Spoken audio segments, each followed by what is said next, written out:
It's your boy HipHopGamer. Welcome to the Loud Digital Network. Yo, listen, my life has changed. If you think I'm lying, I'm taking off my CES badge right now, holding the belt up. You see my shirt? It got the PlayStation 4 controller on it. Greatness awaits, but greatness is here with PlayStation Now.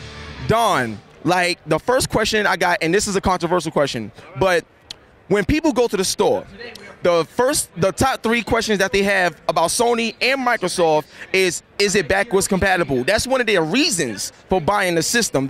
Like, consumers love that.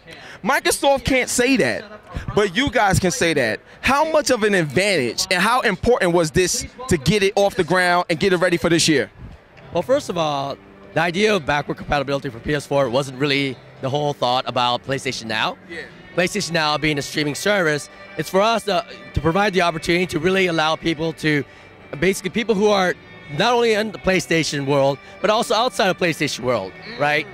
Whether you're on PS3, PS4, PlayStation Vita, or Bravia TV, or tablet, or a smartphone, to be able to play PlayStation 3 games and really give them a try, whether you rent them, rent specific games, or you go and get a subscription and you go binge gaming, and that's the whole point for us. We want to make sure that people have an opportunity to really kind of get their teeth into some great gaming. I had a dream about this last night, all right? Like, this is how amazing it is to me. Now, the second question is this. Now, everybody was talking about bandwidth, and it's very impressive that, like, the 5 megabits was all you really need to run it, especially in 720p. But you got minimum requirements and maximum requirements. Do you guys know, like, what the maximum, like, bandwidth to get, like, the most quality out of this service that you can recommend?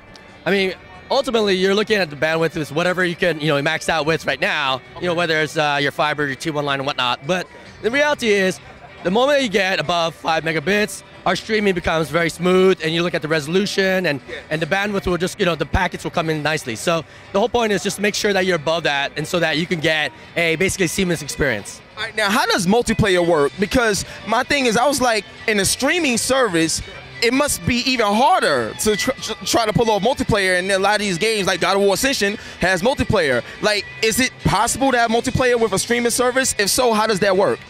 Well, yes, it does. Multiplayer does work. Oh yeah, ultimately online multiplayer. And whether you're playing with other PlayStation Now users or someone who already has a disc or download of the game and playing off there, you can play with them. The whole point, well, it's the technology, right?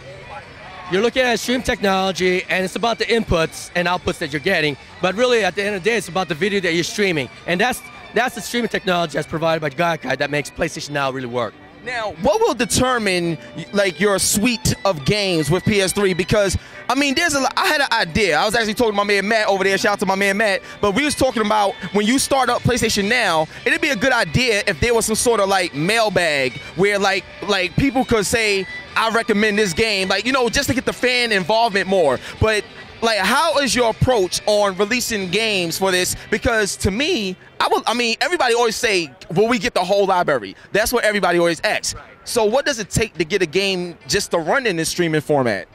Well, so we don't have the details yet about how many games are coming out with or really all the details behind the service itself. But what I can tell you, outside of obviously the game, the wide range of games of PlayStation 3 you'll have, is that you will have friendless support, you'll have trophy support, you'll have message support. So we'll have those elements. That's really the start. But ultimately, at the end of the day, it just really comes down to the game you choose. And for us, it's just really more that that it's going to work over streaming. So something that like supports PlayStation 9, we won't be able to support because this is ultimately coming over streaming. So for us, it's really about the key PlayStation games, PlayStation 3 games that you love. Now I got 3 more questions for you, just 3. Yeah. You gotta hold the belt though. It'd be my honor because we coming down to the final 3 right now. Right. Final 3 is this. Around the world, everybody is talking about Crash Bandicoot. That's one of the classic games and stuff like that. And when I was talking to the fans, they was talking about, well, initially when it comes down to summertime, they focus on the PS3, but PS2, PS1 is such a beautiful catalog of games. Will we see in the future, like, maybe beyond E3, any announcements where we'll see the PS2 or PS1 family eventually come to the PlayStation Now? If so, does Crash Bandicoot have a future with PlayStation Now? Well, we are working on PS2, PS1 games. We want them to come aboard. I mean, that's it's part of our heritage. And at the same time, of course, we love Crash Bandicoot. And the day that I can tell you more about it, you can bet you'll be one of the first. All right, now second one. Now, in terms of game development, like the indie game scene, you guys show so much love to the independent. Like, I love you guys for doing that. That's amazing. Now, let's say an independent developer or someone make a game. Can they design a game for the streaming system? Like, does that work, or is it strictly just back catalogs of PlayStation games? Well, like I said, we don't have the details yet. Once we work out all the details, again, we'll be able to share all the information and let you know what's really possible. All right.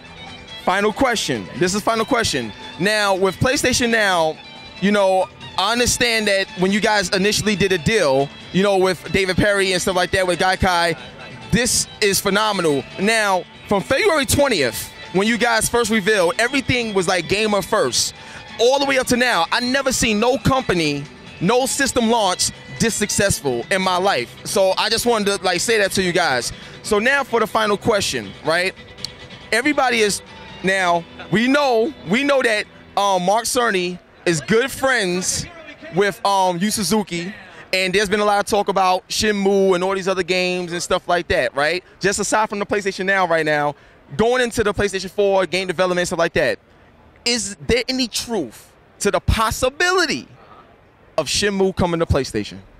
Well, Sega is a great partner, and Yu Suzuki made some amazing games, and of course, Mark Cerny is Mark Cerny. Yeah. So, I think once we know what's going on in terms of anything, then we will definitely let you know. But right now, unfortunately, I don't have anything to tell you. I'll try it, y'all. But listen, look, congratulations. One love and God bless. Sony is officially, I'm gonna tell you this, I want to say this on camera in front of everybody that's here at Sony. And I'm a gamer. You see me, I represent everything. But I have to be honest. Microsoft, love you guys, but if you guys have no answer for this, you're gonna lose this generation. Live on camera, I'm going on record as saying it. So please respond. If not, Sony, you guys got it. This right here is the official game changer. You guys made history at CES. Sony made history at CES. One love and God bless. Thank you. I appreciate it. We out. God bless. One.